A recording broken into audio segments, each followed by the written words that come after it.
He has to overcome that. Then we know could be the trilogy with Triple G, we'll see. But also so many more challenges. Cruiserweights, undisputed at 175 pounds, maybe move up and fight at heavyweight, who knows. But if you ask Canelo, the answer is always yes. And you recently said Bivol is Canelo's toughest fight outside of Floyd. One of the toughest fights. Yeah, outside of Floyd. Why do you believe Bivol is that dangerous? Because Canelo dangerous? has no right to be at 175 pounds. He's not anywhere near a light heavyweight. He was a big middleweight that moved to super middleweight. 168 is his perfect weight class. You only have to look at the size of him. So he has to come out of his comfort zone to fight these guys because it's the only way he can see a challenge.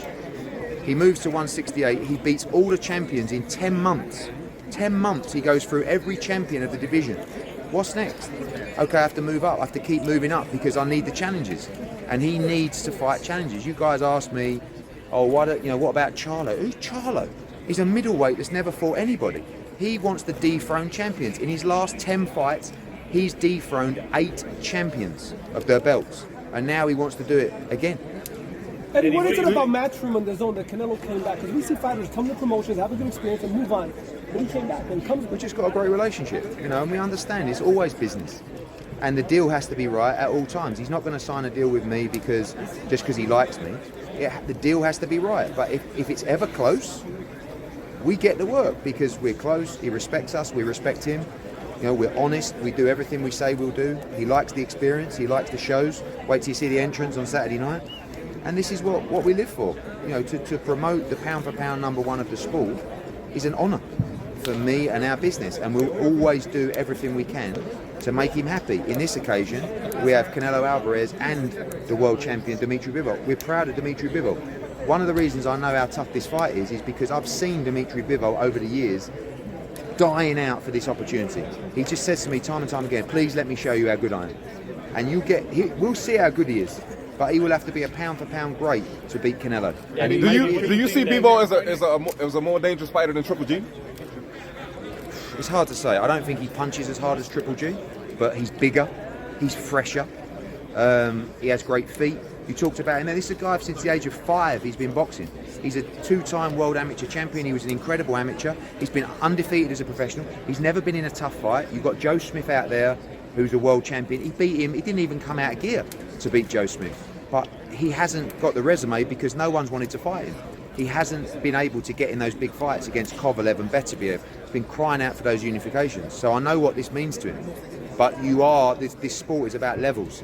And he's going to go to the highest level of the sport on Saturday against Canelo. Eddie, you said Canelo won. Despite what you said about the size, Hassan Rahman, former heavyweight champ, just talked to him. He said he's got money on Canelo at 201 pounds against Usyk. I mean, look, you're talking about pound for pound #1 against pound for pound #2. You're talking about a big middleweight or an average size super middleweight fighting a heavyweight.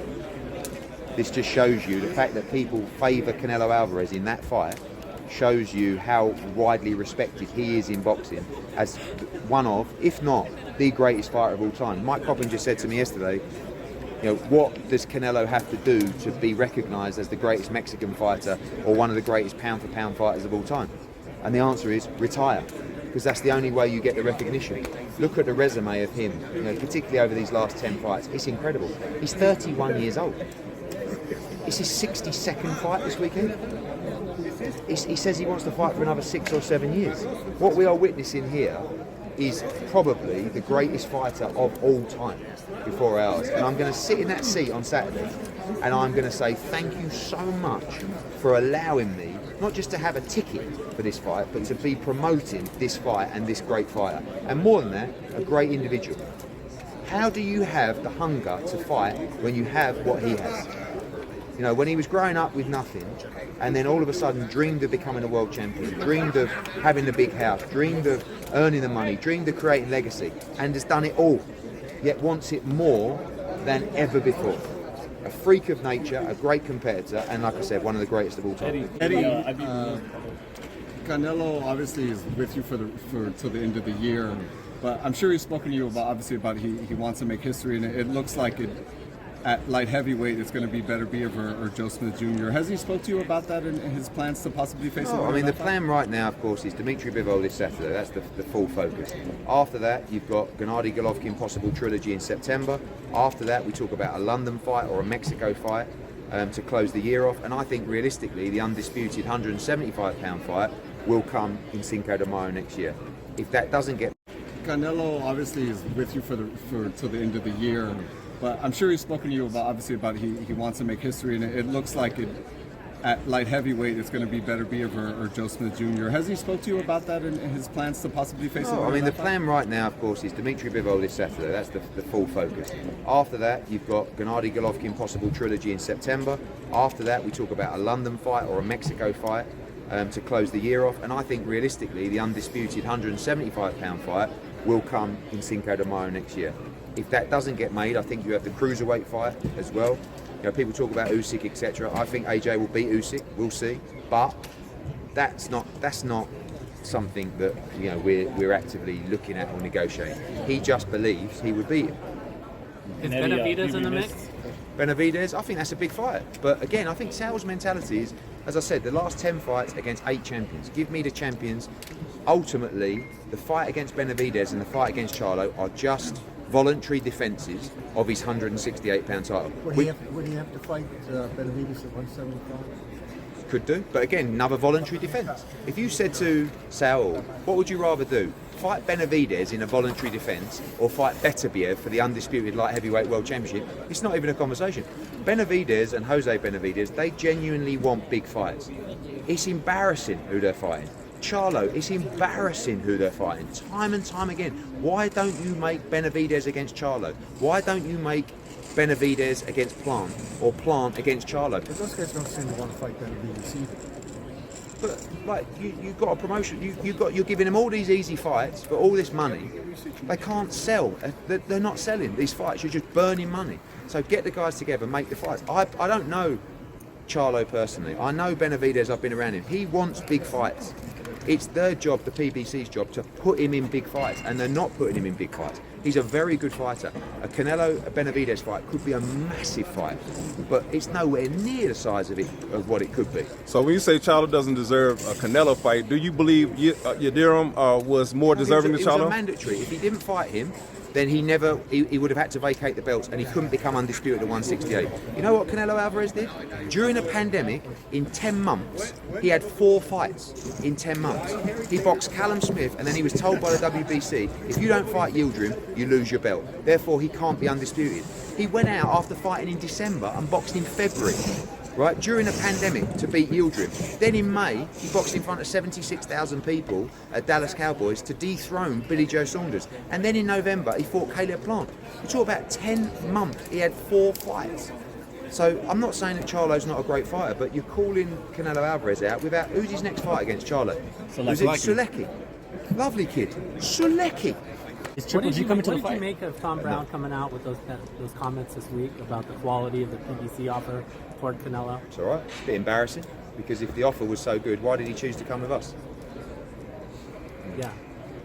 What did you think of 164 pounds with Spence? What? I mean, you think Canelo is motivated, going back to that offer, you think Canelo Alvarez is motivated to fight a welterweight at 164 pounds for no title? Like, it's like desperation. It's like, shit, who else have we got? Offer him Spence. You know, I mean, you talk about 147 pounder. They want to move Errol Spence to 164 pounds. I don't even reckon they had a conversation with Errol Spence. It was just like, how else can we stop Canelo Alvarez going to Matchroom? It would be a big fight in Cowboy Stadium. It would be a big fight. But Sean, Canelo, when are you guys going to learn what Canelo Alvarez is all about? Right? Legacy, champions.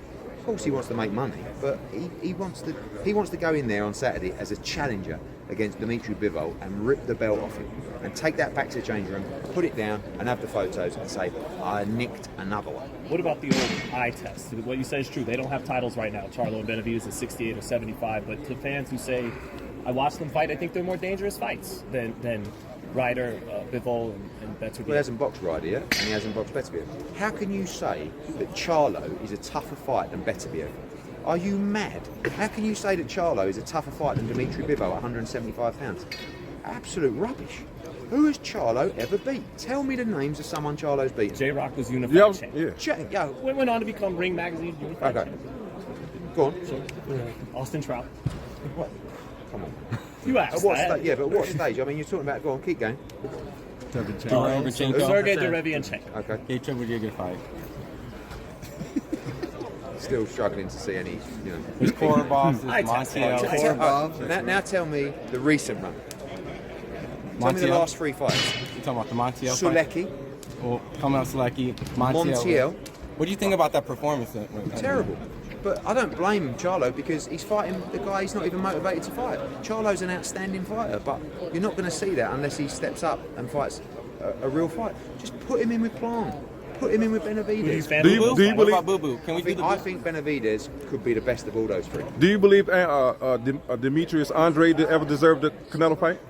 I think the only time I wasn't involved with Canelo Alvarez then, so I don't know the conversations. I had a brief conversation with Golden Boy about 2 years ago, maybe more, about Demetrius Andre fighting Canelo at middleweight, and Saul wanted to move up to 68. So I think if his chosen weight class was 160 and he was staying there, I believe he would have fought Demetrius Andre.